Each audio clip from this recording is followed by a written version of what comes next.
Salut à tous, c'est Comicsvar. Aujourd'hui on va parler d'un personnage que l'un d'entre vous m'a proposé, un personnage français en plus, Cocorico.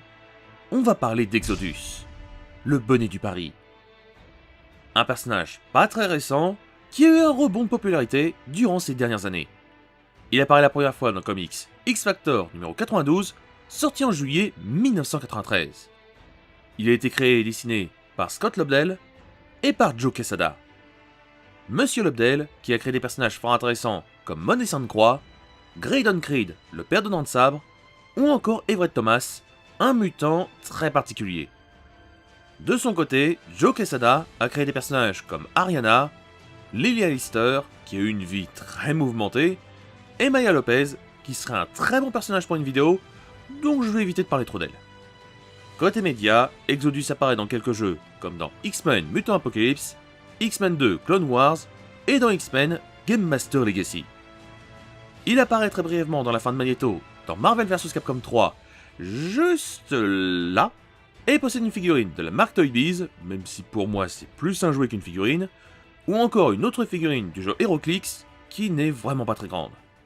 Bref, revenons sur l'histoire de ce grand duc de France, qui va devenir l'un des mutants les plus puissants au monde. L'histoire d'Exodus commence au XIIe siècle, dans une France en pleine période médiévale. Il était un croisé pour les Templiers, et était ami avec Eobard Garrington, qui était le chevalier noir de cette époque. Ensemble, les deux hommes s'étaient chargés comme mission de trouver une mystérieuse tour, nommée la Tour des Pouvoirs, qui était la demeure du pharaon éternel. Cependant, Eobard abandonna la quête, ce qui poussa Exodus à partir seul à sa recherche. Exodus, qui était presque mort d'épuisement, entendit une voix lui parler, lui demandant s'il voulait vraiment devenir plus fort. L'homme acquiesça, et soudain, un énorme rocher lui tomba dessus. Ses pouvoirs mutants se révélèrent alors pour la toute première fois, et il détruisit le rocher d'un simple contact. Une créature étrange sortit du rocher et l'affronta, tout en le poussant à utiliser ses nouveaux pouvoirs. Exodus n'eut aucun mal à la vaincre, et disparut d'un seul coup. Le mutant réapparaîtra quelque temps plus tard dans la demeure d'Apocalypse, quand Eobard et une de ses alliés furent capturés. Apocalypse força les deux anciens amis à s'affronter dans un combat à mort, mais Exodus ne fut pas du même avis et l'attaqua en le traitant de faux dieu. Apocalypse brisa mentalement Exodus et l'enferma dans une crypte en Suisse, où il resta piégé dans le coma pendant de nombreuses années. Bien plus tard, Exodus réapparut à l'ère moderne, soutenant Magneto qui l'avait libéré.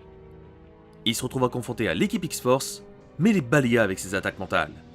Afin d'agrandir les troupes de Magneto, Exodus essaya de recruter la confrérie des mauvais mutants, mais ils refusèrent et l'attaquèrent.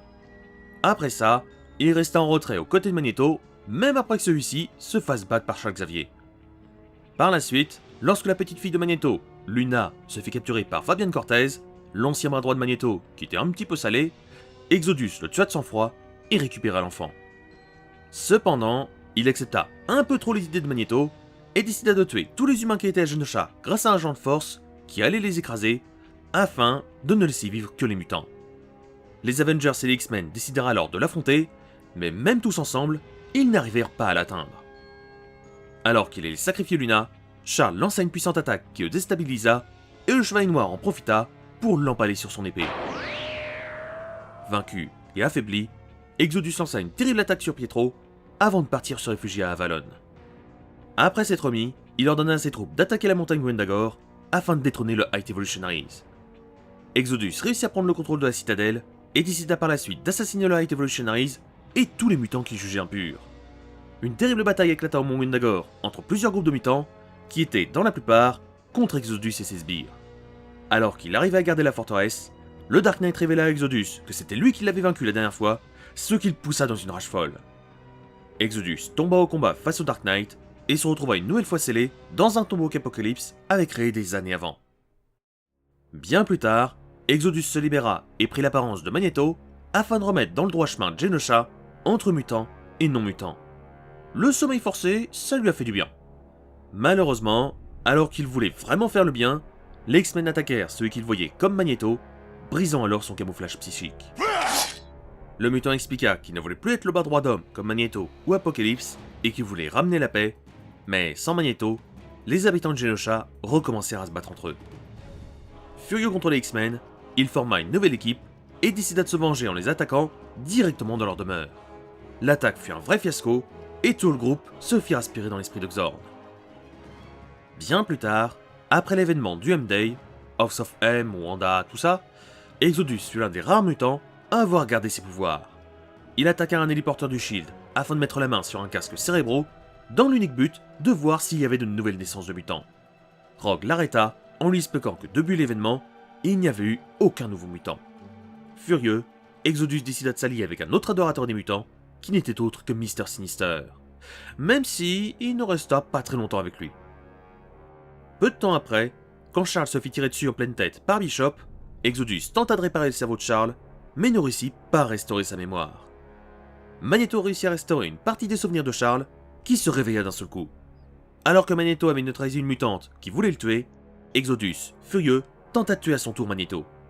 Cependant, Charles, qui avait retrouvé tous ses esprits, bloqua Exodus mentalement, qui préféra prendre la fuite. Quand Charles rencontra une nouvelle fois Exodus, quelques temps plus tard, il réussit à lui faire comprendre que la lutte contre les mutants et les non-mutants était vaine, ce qui poussa Exodus à partir en pèlerinage et à s'exiler. Et on s'arrête là, même si son histoire continue dans X-Men Legacy, où il affrontera les X-Men, et dans les comics House of X, où il se rendra à Krakoa en tant que conseiller. Revenons sur ses pouvoirs pour comprendre pourquoi il fait partie des mutants les plus puissants au monde.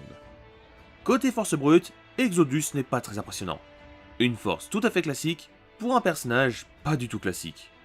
Côté vitesse, Exodus est capable de se téléporter à n'importe quel endroit, ce qui le rend vraiment très rapide. Exodus ayant vécu de nombreuses années, il a appris de moultes choses grâce à sa très longue vie, et grâce à son pouvoir, il est capable d'apprendre une langue en seulement quelques secondes. Pour ce qui est de sa résistance, le bougre est balèze. Il est juste immortel. Il ne mourra jamais d'une cause naturelle, comme le temps, les poisons ou autres toxines, ni de faim ou par manque d'air. Il est aussi capable de se régénérer ou de guérir d'autres personnes par un simple toucher. Pour ce qui est de ses projections d'énergie, là, Exodus ne déconne pas.